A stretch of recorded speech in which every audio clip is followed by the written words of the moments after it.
আসসালামু আলাইকুম। Hello everyone, welcome to Nusaiba lifestyle.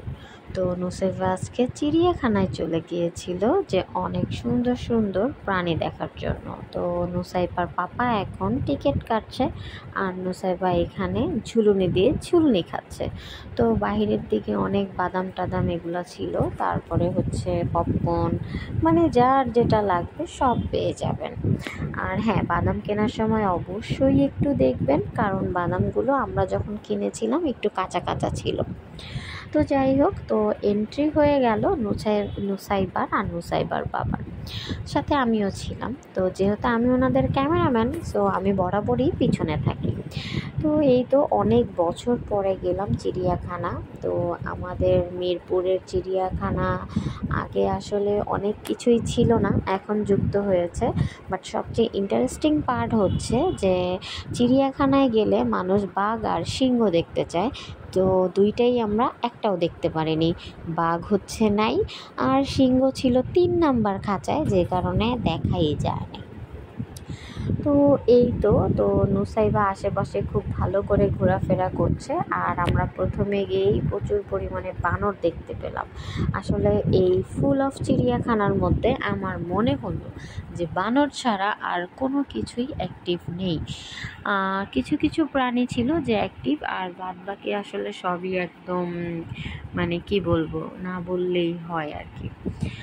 তো এই তো তো মোটামুটি আমি আসলে অনেক কিছুই দেখানোর চেষ্টা করেছি। তো এখানে আসলে একটা কাঠবিড়ালি ছিল যে কিনা খুব ভালো দৌড়াদৌড়ি করছিল এপাশ থেকে ওপাশ। তো আমি জুম করে দেখানোর চেষ্টা করলাম কাঠবিড়ালিটাকে। তো পুরো মিরপুরে আমরা যতক্ষণ থেকেছি, মানে চিড়িয়াখানায়, আপনাদের সাথে শেয়ার করব। আর আমাদেরও বেশ ভালো অনেক মুহূর্ত ছিল যেগুলা আসলে আপনাদের সাথে শেয়ার করব। তো এই তো এখানে বানরের বাচ্চা কাচ্চা খেলাধুলা করছে, আর আমরাও বাইরে থেকে দেখছি। কিছু কিছু জায়গায় আমার খুব বিরক্ত লেগেছে যে চিড়িয়াখানার মধ্যে খোপগুলো অনেক ছোট ছোট। কিছু কিছু প্রাণী খুব ভালো দেখা যাচ্ছিল, আবার কিছু কিছু একদমই দেখা যাচ্ছিল না। বিশেষ করে সাপ সাপ দেখতে যেয়ে দেখলাম যে ওগুলো দেখাই যায় না। তারপরে খাবার টাবার দেখলাম প্রাণীগুলাকে ভালোই পর্যাপ্ত ওনারা দিয়েছে। আর মানে আমার মনে হলো যে এত বড় চিড়িয়াখানা, এর মধ্যে বানর সবচেয়ে বেশি। হ্যাঁ, এক এক ধরনের বানর, আর বানরের জন্য একদম একটা বানর পল্লী করে রাখছে। তো এক এক ধরনের বানর খেতে দিচ্ছে, মানুষ খাবার দিচ্ছে, আমরাও দিয়েছি। এই তো তো বানরের কাজটাই হচ্ছে আসলে বান্দরামি করা, এখানে ঝুলবে, এখানে থাকবে, এখানে দৌড়াবে। হ্যাঁ, আবার একজন আরেকজনের থেকে কেড়ে খাবার খাবে। তো আমার মেয়ে খুব মনোযোগ দিয়ে বানর দেখছে আর বলছে যে মা দেখো, ছোটটা দৌড় দেয়, বড়টা বসে, ওর যে কত কথা। তো যেহেতু এই 4 বছর বয়সে ওর ফার্স্ট টাইম হচ্ছে এই চিড়িয়াখানায় যাওয়া, তো আসলে ও অনেক বেশি এক্সাইটেড ছিল। আর অনেক কিছু বুঝেছে, আবার অনেক কিছু বুঝে নাই।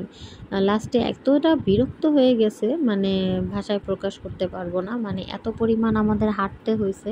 আমরা 3টা বাজে এন্ট্রি করেছি, বের হয়েছি প্রায় 6টার দিকে।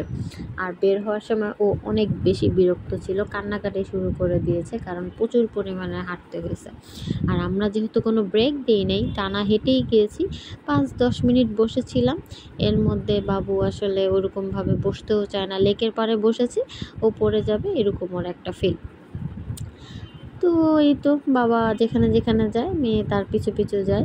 তো ওর বাবাও অনেক ভালো এনজয় করছে। আর চিড়িয়াখানায় আমি খুব একবারই গিয়েছিলাম ফ্রেন্ডদের সাথে, খুব একটা ভালো লাগেনি, এই জন্য আমার ইন্টারেস্টটা একটু কমই ছিল। তো যাই হোক, বাবার কথা, মেয়ে বড় হয়েছে, মেয়েকে তো প্রাণী দেখানো হয়নি, তো প্রাণী দেখাও। হ্যাঁ, ভালো দেখাও, তোমার মেয়েকে তুমি প্রাণী দেখাবা, এতে আর আমার কি বলার আছে। তো মেয়ে আসলে বানর দেখতে দেখতেও বোরিং হয়ে